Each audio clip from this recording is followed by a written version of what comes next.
mbooloo mi ñu ngi nuyu membre bureau bi fi teew di nuyu conseil départementaux yi di nuyu conseil municipaux yi ñëw membre administration bi yëpp ci seen teewaay di leen sant di leen gërëm di leen wax ni dañoo woote woon ndaje bi pour waxtaan ak yéen ci li nga xam ni dégg nañ ko ci week-end bi ci li nga xam ni mooy ab supposé conseil départemental réunion conseil bu waroon a am may leeral ni conseil départemental masuñu ko convoqué week-end bi passé soo amee ay conseils yu fi ñëw ci conseil bi fekk mu tëj c'est parce que dimanche conseil bi du liggéey benn agent fii ne da koy tëj. Deuxièmement conseil réunion conseil amul woon réunion conseil suy am président bee koy convoqué da koy convoqué conseil bu ne jot këyitam convocation suy convoqué aussi defe naa ni dina am document yoo xam ni moo tax ñu convoqué. beneen bi mooy préfet département bi moo mën a convoqué te loolu da koy def une fois su ñuy installé conseil bi ci njalbir wala mu am question bu am solo buñ ko wax mu ni moom day convoqué conseil kon loolu la loi bi prévoir bien que nag loi bi nee na su fekkente ni am na ceeru conseil yi mooy téeméer boo jël fanweer yi ak ñeent au moins ñëw nañu demander conseil bi mu réunion ci benn question précise conseil bi war na réunion ci loolu mais loolu ñoom suñ bindee dañ koy yónnee président bi réunir bureau bi comme 15 jours les convocations yi di durer suñu réunion bureau daal di jàpp date bi yónnee convocation yi conseil yëpp jot ak sujet bi ñu bëgg ñu waxtaane te loolu defe naa ni bi ñu jotee courrier ñi nga xam ne dañ leen tudde les pétitionnaires bureau bi réuniragul. Deuxièmement signé guñu convocation. Troisièmement objet bi ñu demandé ñoom pour conseil bi réunir ci conseil bi am ñu compétence ndax defe naa du conseil mooy war a réunir naan day blâmer ay membres bureau du conseil mooy réunir daal di demander démission bureau bi du conseil mooy réunir demander ñu installer bureau intérimaire defe naa du conseil aussi mooy réunir pour demander ay poursuites lu nekk am na ki koy dox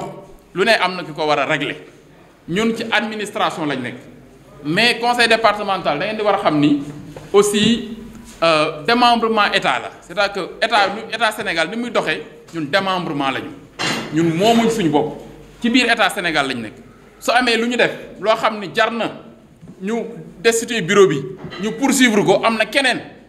ku am loolu ku am sañ-sañ boobu lu dul conseil bi kon conseil bi mënul réunir que ci ay compétences am te conseil bi suy réunir président bi mooy xaatim. daan ni réunion am na tel jour te loolu daf koy réunion ak bureau bi ba ñu jàpp date bi jàpp objet réunion bi kon ku ni dimanche am na fi réunion ba ñëw fi taxaw ci bunt bi yaa ngi def mbiru sos yaa ngi def loolu ay kàcc la mais également yaa ngi def agitation politique te ñi ko doon def loolu la ñu bindoo ay escroc politique la ñépp xam nañ leen ko liggéeyuñu daw amuñu fu ñu dem lu dul escroquer nit ñi politiquement temps Ablaye Wade ñëpp xam nañ ne loolu lañ doon dafa Karim Wade fii te it loolu la ñu reprendre rek xam nañ ni waa Macky Sall yëpp ils ont pris peur Idrissa Seck mu ngi leen di caw yu métti ñu ni ñoom nañ jéem a agité wu ci Thiès xool nan la ñuy def ba escroquer nit ñi gis nañ fi ñu jaar yëpp homme politique gu APR yi ñu seeti yëpp xam nañ leen ñi leen jox xaalis ak yëpp xam nañ ko kon ñun vraiment ñun li ñuy def nii xam nañ lan la mbiru politique la mais ñun loolu duñ ci sori ndax côté politique bi ñuy def. mën nañ ko def mais dama bëgg leeral que conseil départemental masul laal ci lotissement masul def lotissement masul taq ci lotissement kon bu ñu kenn taqal ci di ñu tudd ci sax ci affaire lotissement il faut que mu leer biñ ko defee jàpp nañ ni dañu yàq suñu der mooy diffamation porté nañ plainte mu ngi tribunal suñ ci paree tribunal la ñuy dem wuyu ji ak ñoom il faut que procureur convoqué ñu vider cette question là ndax jàpp nañ ni dañu yàq suñu der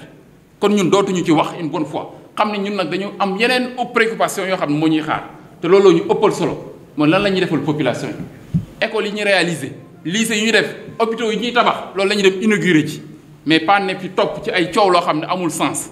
ndax ci bàlleen ma ci kàcc lañ ko créer bëgguñu ci divertir te ñun duñ ko nangu am nañ beneen préoccupation bu dul ne fii du tontu ci ay yoo xam ni yow yu ridicule la comme ni ma wax biñ fi toogee ba léegi. domaine public maritime am na ñaari courrier yu ñu ci jot ay kilifa amul benn yoon buñ ci délibéré yépp a ngi nii courrier bu ñu ci jot yónnee nañ ko commission bi nii na ko saytu wax ñu boobu ba léegi amul benn yoon boo xam ni délibéré nañ ci. kon ñun bu ñu kenn taqal ci domaine public maritime niñ ko fekk woon incha allah mandat bi dina jeex peut-être noonu lañ ko fi bàyyee bu ñu ci kenn taqal lenn laalu ñu jegewuñu projet de lotissement su amee keneen na ko def mais ñun bokkuñu ci. en tout cas ñun conseil bi ñu constaté que am na ñuy laal domaine public maritime bind nañ leen préfet ni ko préfet na jël ay matukaayam pour que domaine bi ñu préserver ko kon nag bu ñu kenn tudd ci lotissement bu ñu kenn taqal ci lotissement laalu ñu jegewuñu te li nga xam ne moo tax ma am sax kersa. mooy dafa am benn ministre bu ma gis mu signé ci pétition bi di demander conseil bi ñu def réunion ci domaine public maritime or ministre boobu ay service am gendarmerie moo mëne woon enquête bi ci domaine public maritime bi coow lu jógee service am yooyu ñoo ni ma yow jaruñu lay laaj xam nañ ne tàqu leen laalu leen ci te moom mooy patron gendarmerie moom ministre boobu nee na day signé pour ñu demander ko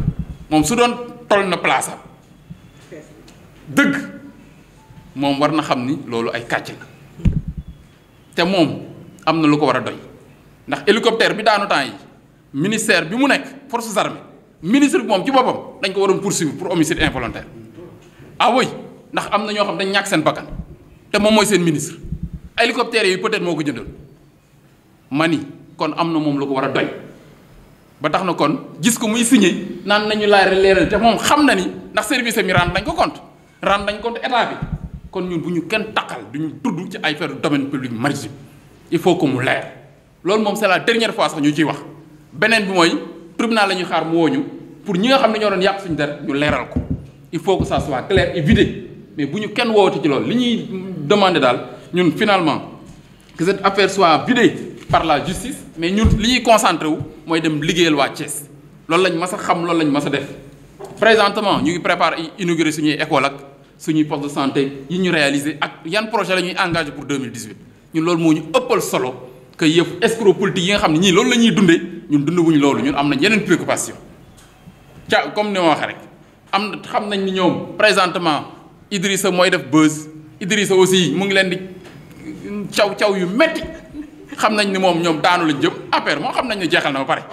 ci la ñuy profité di soutirer ci xaalis ci ay ministres yi nga xam dañoo tiit ak directeurs yeeg souteneur Macky Sall yi nga xam ni ñoom ku leen ñoom ñëpp a ngi pat-pati